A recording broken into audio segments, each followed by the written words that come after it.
Hello everybody, I'm Ron Ramsden. I'm a DYB coach, also a painting contractor here in northern Massachusetts for the last 17 years. As we're trying to assist some of the contractors, they quite often ask us, how do you come up with these estimates? How do you estimate? We're going to touch base on exterior estimates with my awesome drawings behind me. So we're going to kind of go over a couple sides of a house. We're going to come to a point where you can put your own estimate together, some of the little extras that maybe you can add on to actually increase the price and actually what you're going to be delivering to the homeowner, and the add-ons will help on. So anyways, you're going to see my house is here. I'm going to get on this side. So this is the outside of the front of the house. You'll see it right here. You'll see it has 3 windows, a bay window, and a door. So when we're approaching an exterior estimate, if you don't have your production rates take a long time to put together because you need a history of them.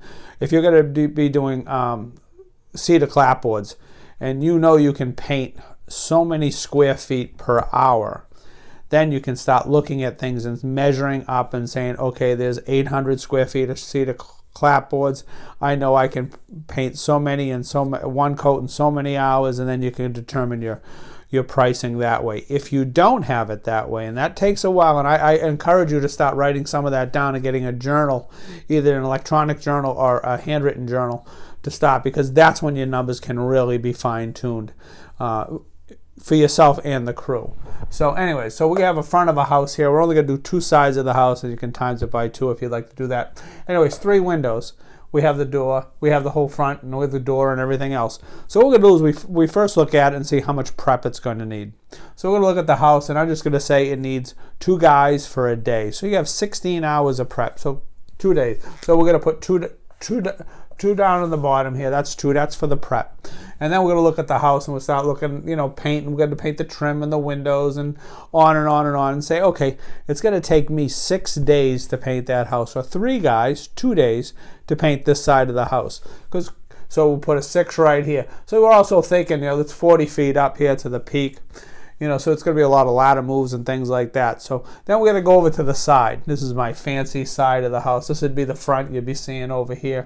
So right now we have four windows on the lower section of the house. It's probably about 20 feet up to the soffit, and then we have 1 dormer.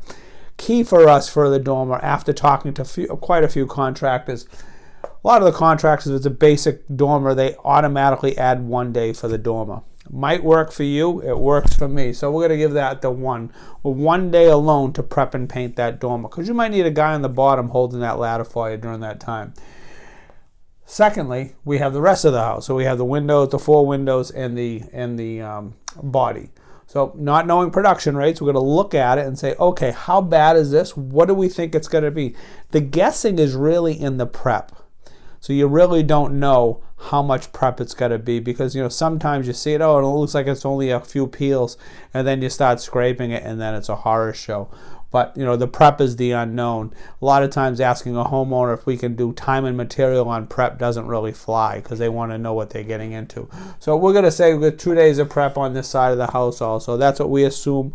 We've been painting for a little while. Maybe we're painting for another contractor. We're breaking off on our own. So we have a little history of knowing it's going to take about 2 days worth of prep. So also this side we have the dormer that's way up here, and then say, okay, it's going to take it'll probably take another 4 days on this side plus the dormer. So we're going to have 5 more days here. So over here we have 2 days and 2 days prep, 6 days of paint. We have 8 over here. We have 2 more prep here. That makes 10. So we have 15. We have 15 days to paint the house. So okay, so 15 days. We're going to go over here. We're going to go over to our pricing. So pricing's everyone does want to talk about pricing, but I'm going to tell you, a day of pricing, we can go by the hour, we can go by the day. I'm going to break it down into the hour. After talking to painters who are just starting out and to some really very high-end painters, I'm finding pricing anywhere of high 30s, which is really low, to $85 to almost $90 an hour for the inner cities, high quality residential painting. So for this, I'm going to go for $50 an hour. I'm not saying you should spend $50 an hour. I'm just assuming it's a $50 an hour to put a price together here. In your pricing, you want to make sure you have your salaries, all your whatever you're paying your crew. You got to have matching taxes. You got to have unemployment. You got to have all those employment taxes. You're also going to have workman's compensation. You got to have your liability insurance. It adds up when you start figuring all this out. You also got to have a vehicle. You got to have to have that inside. You could have the insurances for the vehicle. It goes on and on. You have some overhead. You have some equipment. You want to put a little in a kitty for replacement of some equipment and tools. Plus, you need a profit. You need a net profit at the end of all this. So there's a lot going into that. We'll get into that in another video, but we're just going to use $50 an hour for right now. So anyways, I like to line item all my estimates. This way the homeowner isn't shocked at that price. They don't know what to say. So they can actually follow it through. And this is a very basic one. I do use a program that, once again, we'll talk about that in another program. But right here, what I do is I would separate out the power wash. So on a typical power wash, if we're painting the house, we're going to get $250 for it. So we're going to go $250. Oh, that's a bad 50, but $250 to power wash the house. The prep and paint, we put them together. We have 15 days. 15 days at $400 a day, because $50 times 8 is $400. 400 times 15 is $6,000. So right there we have $6,000 for prep and paint the house. So then what we can't remember is we've got to remember materials. So I didn't put any measurements on this house, but we're going to say it needs 12 gallons of paint. I think that's fair. So 12 gallons of paint right down here, we'll just make a note, is $50 a gallon, about that. That's with maybe it's 40, 42. Plus your markup, your 20% markup, 10% markup. What are you marking up your paint? I always say you should add some a percentage to your paint. And the reason why, if you're not adding anything for the paint and all you're running around, what happens if one of those gallons doesn't get mixed at the paint store? What happens if the gallon is the wrong tint? Maybe something happened, it got switched. What happens if you have an extra gallon? What happens if you need an extra gallon? Oh, you don't have enough gallons. So you have that. So I always do the 20%. We do about a 20% markup on myself. Homeowner knows we mark up the paint. We're responsible for all that, and we buy quality paint. So we'll do. We had $600 in paint, I think it was. So we'll go $600 for materials. And then also we have some sundries. We have some other things that not just paint. We need sandpaper. We need caulking. We're going to need all that things. Adding it all up off the top of my head, I'm going to throw $100 out there. I don't like always rounded off prices, but it's easy for the video here. So let's add all this up. We have $6,000 in paint. We have $700. So 67. We have $69.50. So that would be the price to paint this house. Of course, we only measured two sides. We only talked about two sides, so this could be a $10,000, $12,000 house. Who knows?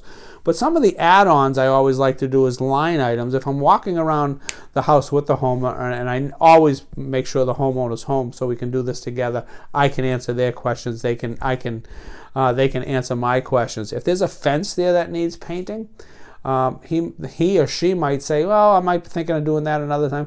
I'll take a measurement of that. I'll take a picture of it with my iPad or my iPhone, so I have a note of that. I can add that into the estimate as a line item. If they have a shed or a detached garage, sometimes they even have a kid's clubhouse that needs painting. Those are the things that are going to say, maybe down the road, because when they see your price and then you have the add-ons extras that you can kind of note, they kind of have that whole thing. Maybe we'll just get this all done at one time instead of having the disruption of someone coming back and doing more work. And then if you're already there, you don't have that travel time. You power wash in the house, you can power wash the shed, you can power wash the fence and things like that. So anyways, we don't like to give anything for free. Like we like to add on things to our estimates.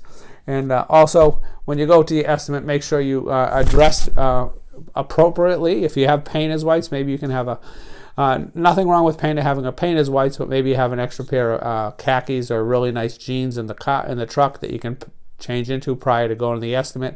A nice polo shirt or something like that will make you stand out from the rest. So anyways, I'm Ron Ramsden. I'm a DYB coach, also a painting contractor here in Northern Massachusetts.